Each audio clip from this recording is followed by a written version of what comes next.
durante o período de vigência do estado de calamidade pública. Muito bem. Então, outro fato que também é importante destacar é que não há necessidade de acordo individual ou coletivo para que ocorra essa determinação do empregador, para que concretize essa determinação do empregador. Basta um comunicado com 48 horas de antecedência ao empregado, por escrito ou por qualquer outro meio eletrônico, leia-se WhatsApp, e-mail ou qualquer forma ou qualquer modalidade que o empregado tenha ciência dessa determinação para que ela passe a valer. Então, a medida provisória dispensa a exigência de acordo, consequentemente ela dispensa a aquiescência ou a concordância do empregado e fixa um prazo de 48 horas para que o empregador comunique ao empregado daquela medida que ele vai passar a adotar. Da mesma forma, isso vale para o retorno do regime de teletrabalho para o trabalho presencial.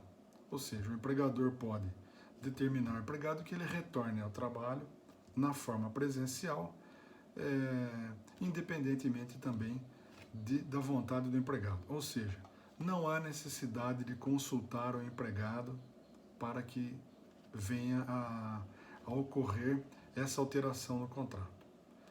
Se isso é uma questão que é legal ou não é legal, eu deixaria para discutirmos num segundo momento, numa outra ocasião, porque certamente diversos dispositivos dessa medida provisória vão ser objeto de questionamento após o período após o retorno ao estado normal das coisas. Quando passar esse estado de calamidade pública, certamente que vão existir ações na Justiça do Trabalho questionando essas medidas. Mas não é esse o propósito dessa discussão de hoje, podemos falar nisso num outro momento. Eu hoje gostaria de me limitar a passar quais foram essas alterações que constam da medida provisória. Então, a primeira questão que estamos analisando aqui é o regime de teletrabalho.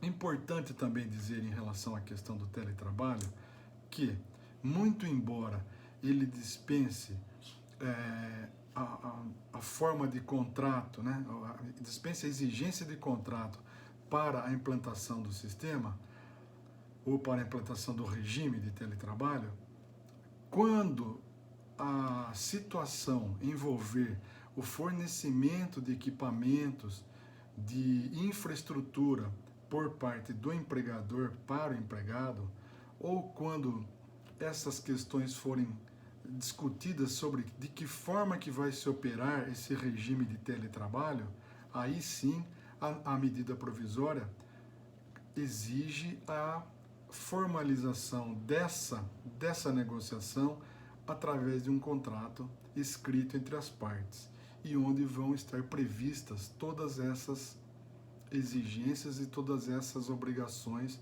de parte a parte. Ou seja, quem vai fornecer o equipamento, que equipamento vai ser fornecido, ou equipamentos vão ser fornecidos, quem vai responder pelo custo desses equipamentos, a forma de que esses equipamentos serão cuidados pelo empregado. Então, tudo isso, aí sim, teria que ser objeto de contrato escrito entre o empregador e o empregado, para que fique bem claras as responsabilidades envolvidas nessa formatação. A segunda previsão contida na medida provisória diz respeito às férias individuais. A medida diz que poderão ser antecipadas as férias individuais durante o estado de calamidade que está reinando no presente momento. Essas férias poderão ser antecipadas também pelo empregador com 48 horas de antecedência Vejamos que a CLT fala em 30 dias, que a norma é o comunicado no período de 30 dias de antecedência. A medida provisória reduz esse prazo para 48 horas. E das mesmas formas, pelos mesmos meios que eu já me referi à questão do teletrabalho.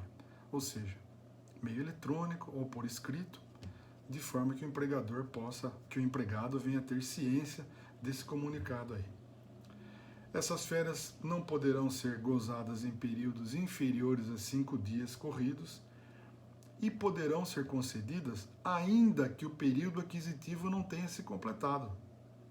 Então, se o empregado começou a trabalhar para o empregador há menos de um ano, não teve completado o seu período aquisitivo de direito às férias, essas férias poderão ser concedidas pelo empregador para o empregado, independentemente da exigência desse requisito.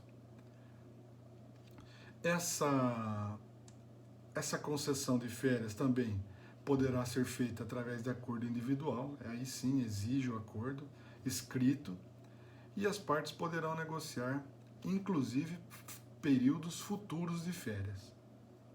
Não se sabe o tempo de duração dessa pandemia, o tempo que os governos, o governo estadual e o governo federal vão decretar quanto a isso. No nosso caso, o governo estadual, governo do estado de São Paulo, decretou o fechamento das atividades não essenciais, né? O mesmo acontecendo aqui na nossa cidade com o governo municipal de Indaiatuba. Então, não sabemos o tempo de duração o tempo de duração das medidas nós sabemos, não sabemos o tempo de duração da pandemia e quando que as atividades voltarão ao normal. Então, nesse meio tempo, essas férias poderão ser negociadas entre empregados e empregadores. Tem uma ressalva feita pela medida, que os empregados que pertencerem ao grupo de risco do coronavírus, eles terão prioridade para o gozo das férias individuais e também das férias coletivas, que logo mais veremos. Outra novidade que a medida provisória traz no que diz respeito às férias individuais é que o empregador poderá optar por não pagar o terço constitucional de férias já no momento de sua concessão, devendo pagar até o advento do pagamento da gratificação natalina. Em outras palavras, esse terço constitucional de férias poderá ser pago juntamente com o 13º salário do empregado, que é em novembro ou dezembro. A primeira parcela em novembro e a segunda parcela em dezembro. Então, isso é um critério. A medida fala em poderá, então o empregador tanto pode pagar agora, como pode deixar para um momento seguinte, para pagamento do terço de férias e não das férias em si. Outro detalhe, o empregado também pode requerer a conversão do período na conversão do terço adicional. O empregado pode requerer a conversão de 1/3 de férias em abono pecuniário. Porém, essa concessão também fica a critério do empregador em conceder ou não. Outro dispositivo contido em relação às férias é que os trabalhadores em atividades essenciais, especificamente aqui no caso da saúde, eles poderão ter as suas férias suspensas, mediante comunicação formal do empregador, com até 48 horas de antecedência preferencialmente. E no caso de dispensa por parte do empregado, os valores ainda não pagos, obviamente, serão objeto de pagamento com as verbas rescisórias. Então, em relação às férias individuais, a antecipação das férias, era isso que também tínhamos para dizer. Outra novidade contida na medida provisória diz respeito à concessão de férias coletivas. O empregador também, a critério dele, ele poderá notificar os empregados de que serão, sairão